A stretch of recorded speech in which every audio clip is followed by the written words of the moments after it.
Hello, this is Wmpyr, here to respond back to actually a very nice comment that I got about a week ago on a video that I made 5 years ago.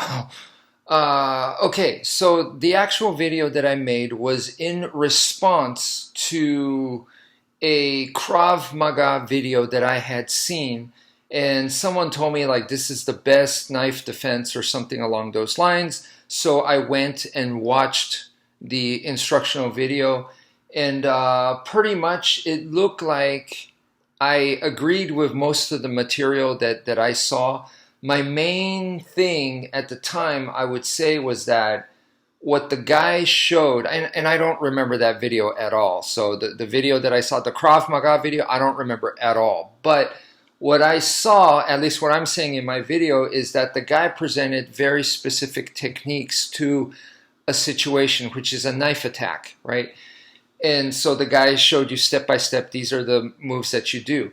And the only thing that I explained was that a system is better than a bunch of techniques. And therefore, I was trying to present the system to people, okay? And like I said, that was 5 years ago, and my system has changed since then.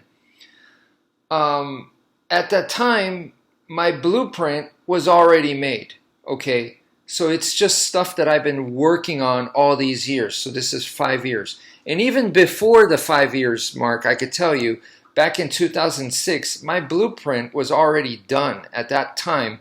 But it's, I've been, you just keep working on it, keep testing things out, keep refining things, and trying to make it better, trying to make it easier to understand, try to simplify it, trying to improve it, all these things, right?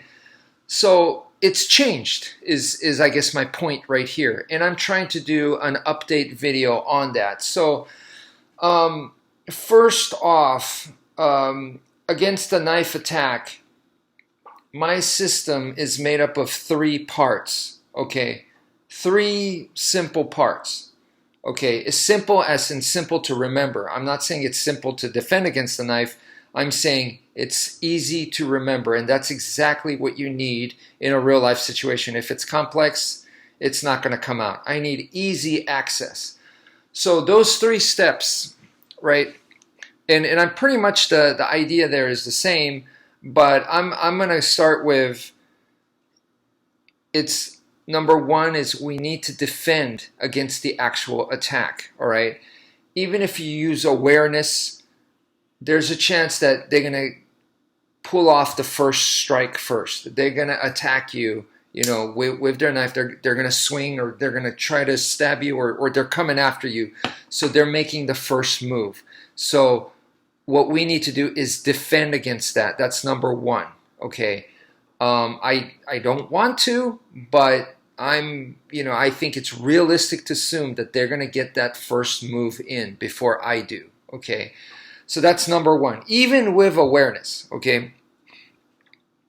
Number 2 is I need to control, and then number 3, all right, is I need to clinch. So those are my 3 steps: defend, control, and clinch, okay? DCC or DCC, okay? Defend, control, clinch.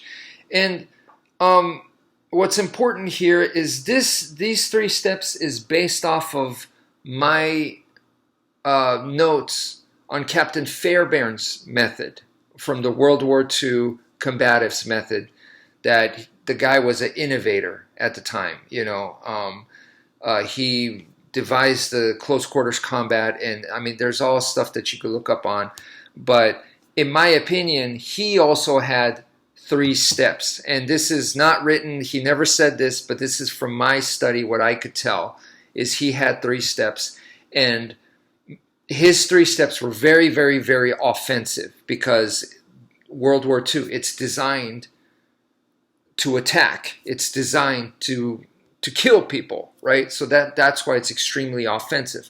My 3 steps are based off of his 3. What if you can't do his 3? So his 3 steps is stun, hurt, and throw, okay? At least that's according to my notes, okay? Stun, hurt, throw. what happens when you can't stun the opponent? What happens when you can't hurt the opponent? What happens when you can't throw the opponent? So then the answer to that is my 3 steps for knife defense, which is defend, control, and clinch. Those are the 3 corresponding. It's like the next step. If you can't stun them, if you can't hurt them, and if you cannot throw them, then this is where we're at. We're defend, control, and clinch. So defense, first of all, I've already made it clear to you guys, is that you want some kind of bag. Okay, you want some kind of bag, and you're going to use this basically as a buckler shield. And I'm saying buckler shield because a big shield, and I'm not really familiar with HEMA, so I can't really tell you guys. But a big shield, you know, you could just hold up, and they can attack me, and I'm defending.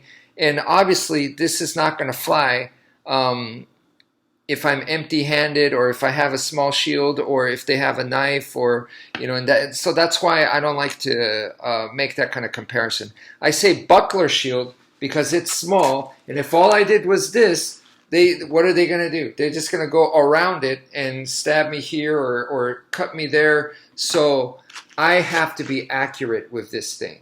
Okay, so I have to accurately meet and nullify their attack. Okay, so that's why I'm saying this. And then the usage of that and the technique for that is all from Filipino martial arts. I've said to you guys that it comes from the force-to-force block, and then I devised a training, a partner training drill, so that you could work on that. So your partner can have a training knife and come attack you, and you use something like this, and you defend against it. Okay, and that is the step 1, which is defend.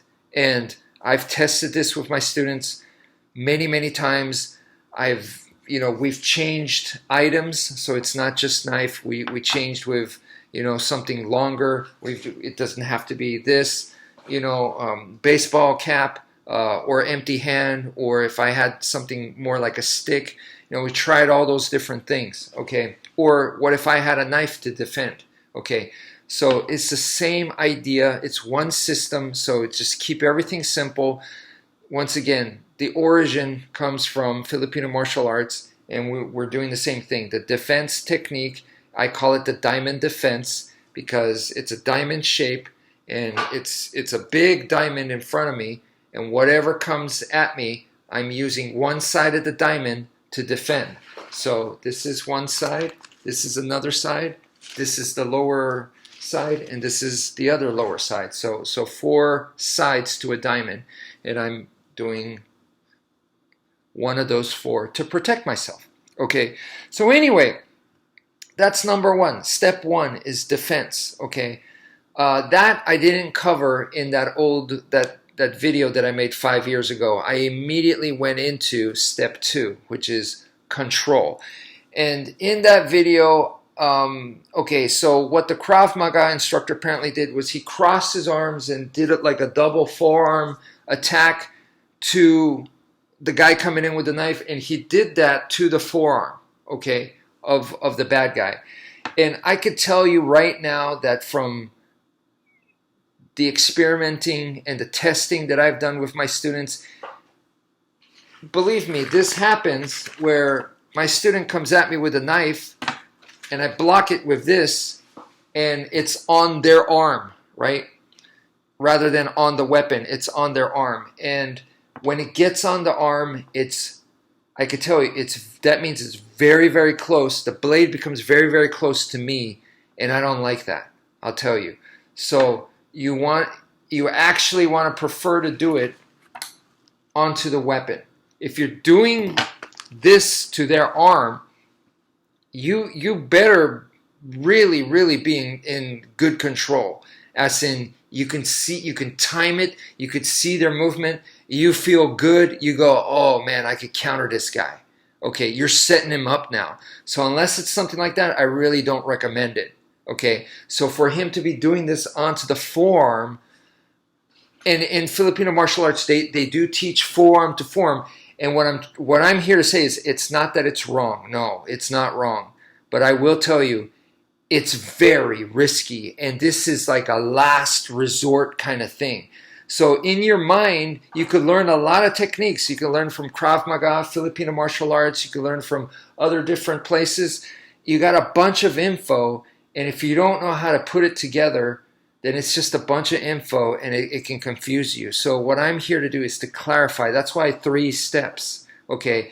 And I'm trying to make it easier for you guys to understand. And I'm telling you right now is that using the block with the forearm like that, this is like last resort. It is a very, very high percentage rate that you're going to fail because you're allowing them to get that close to you.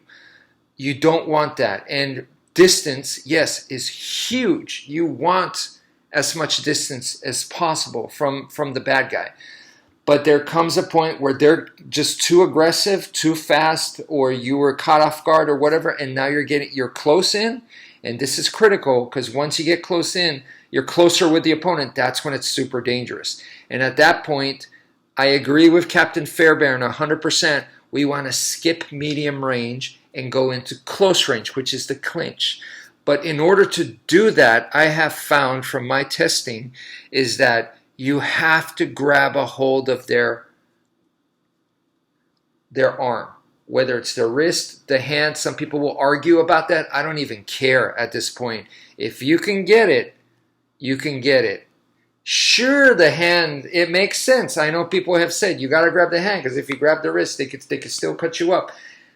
Dude, on a big scheme of things, it's not even that. At that, you're arguing about small stuff that's there's bigger stuff that you need to worry about, okay? So I would say, because when you grab, the reason why I'm not even going to make a big deal about whether you're grabbing the hand or the wrist, okay, is because we're not going to be there long. That's not the goal, because this don't last, but you have to do it. And if you don't do it, and if you do like what they showed you, do this and then wrap around their arm and clinch the guy. Before, and that was 5 years ago, I could tell you that I thought that was the way to go. You wrap the arm around. You wrap it around, so do whatever you can to wrap the arm. So in that video, I'm contradicting myself because I talk about the grab, so I knew at the time the grab is important. The grab does happen in real life. I have seen police footage where the police officer just instinctively, the guy takes out a knife, the police officer grabs his arm like this, just like this, and they're wrestling around, but that was the way to go. So I do know that it happens. You spar, you test it out, you see that it does happen, but you cannot stay there because you're going to end up, even if you have a solid grip, you end up in a tug of war. And on the street, we should always assume that the bad guy is bigger, stronger, and meaner. Those 3. So in that sense, if they're bigger, stronger, and meaner, it doesn't make sense for me to play tug of war with someone like that, who's bigger, stronger, and meaner. So therefore, we need to go to the wrap. So grab the wrist and immediately go to the wrap. I thought they were 2 different things at this time. The video that I made 5 years ago, I just thought 2 different circumstances. Sometimes you grab the wrist, sometimes you grab the arm. It just depends. That's what I thought. I'm telling you now, you have to grab the wrist. You have to grab the wrist. Whatever it takes to grab the wrist. So if you're doing this to grab the wrist, then I have no problem with that. If you're doing, like Heaven 6, this stance, to jam their arm for the purpose of grabbing the wrist, then that's good. But if you're just doing this to defend against their knife attack, no way. It doesn't make sense. It doesn't make sense. I have the knife, you jam my arm like that, you hit the arm, and then I just cut your arm. So, but if I pinned it against your body, or I jammed it over here, like I jammed it onto your body, then I grab it, then that's fine. So that I didn't know at that time, 5 years ago.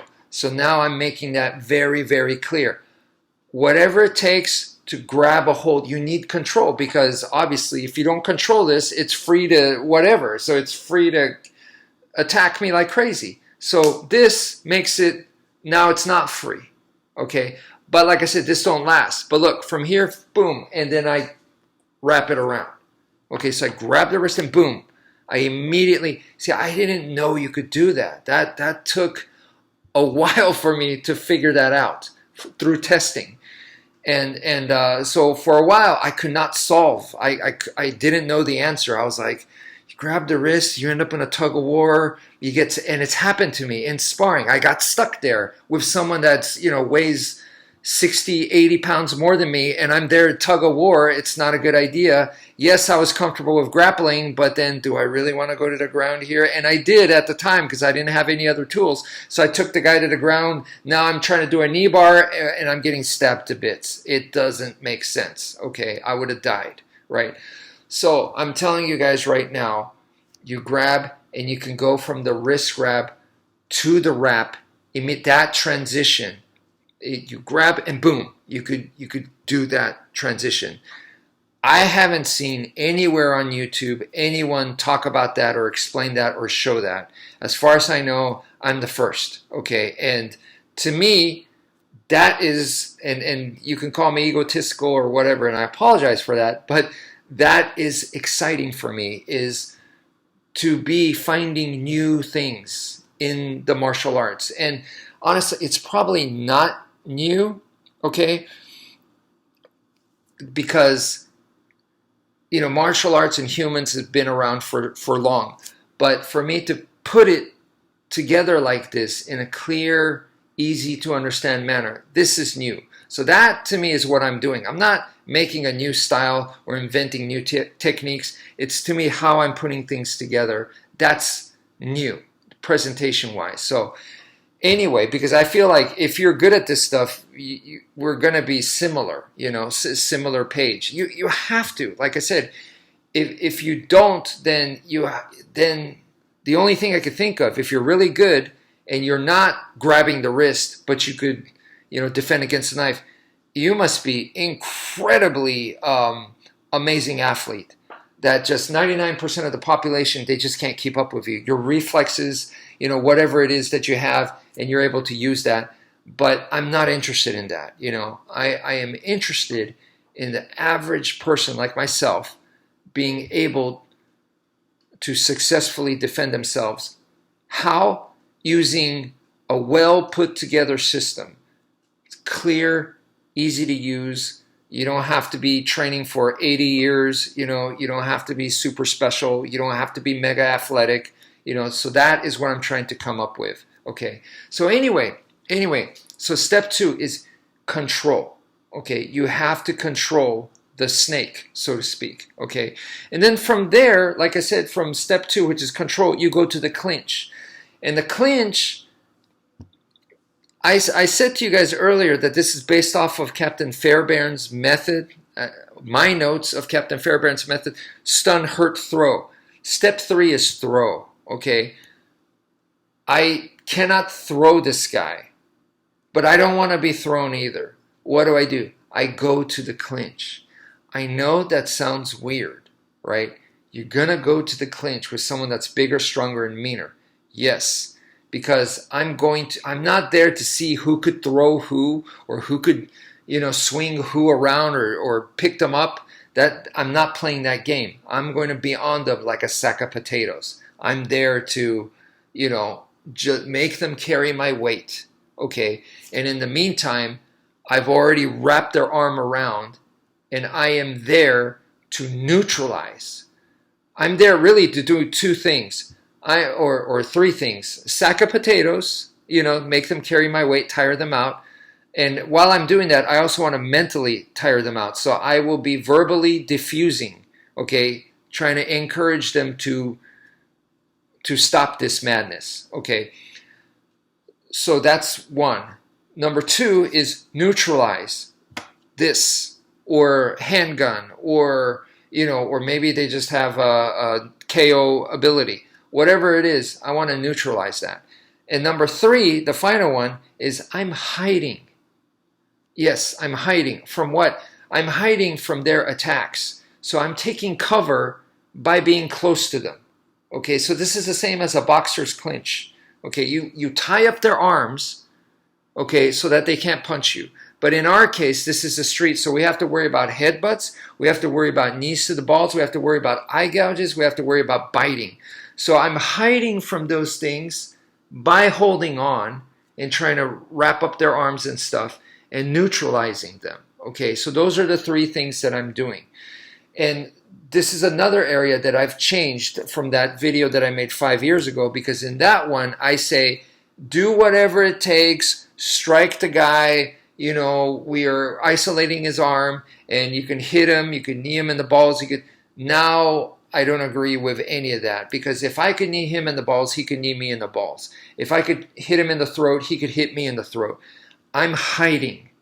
I'm defending against all that. Okay, so I'm not here to exchange. Once again, they're bigger, stronger, and meaner. I'm just here to hang on them like a sack of potatoes and protect myself. Okay, in the meantime, can I take this away? It opens doors to do that. So even if you are the smaller, weaker person, okay, what we can do, and this is a new finding, is finger locks. I can attack the finger.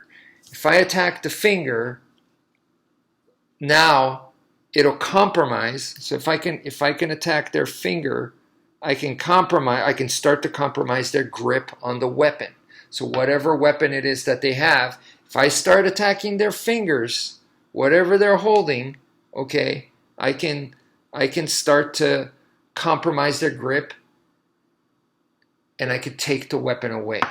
All right. So finger lock is very, very powerful, and that is also something new, you know, that 5 years ago I knew about it, but I didn't put it together like this, the way that I'm presenting it to you guys. Okay, so I hope that makes sense. Yeah, so once again, I have to say thank you to the person that brought this up to my attention, because I got to see, because you know, there's times where I'm just working on my craft. That's all I'm doing. I'm just, because I love this stuff. I find it fascinating, interesting. It's just something that I could really, really like get into. Like I'm trying to solve a puzzle, and I'm working on this, working, obsessed, thinking about this stuff all day, all the time. And when I look back, you know, I don't really feel like I've evolved that much. You know, I don't feel like there was a whole lot of difference from 2006. You know, but actually there is quite a bit. There's quite a bit of things that have changed. So once again, thank you for bringing this up to my attention. So that's it for now. Thank you for viewing, and take care, folks.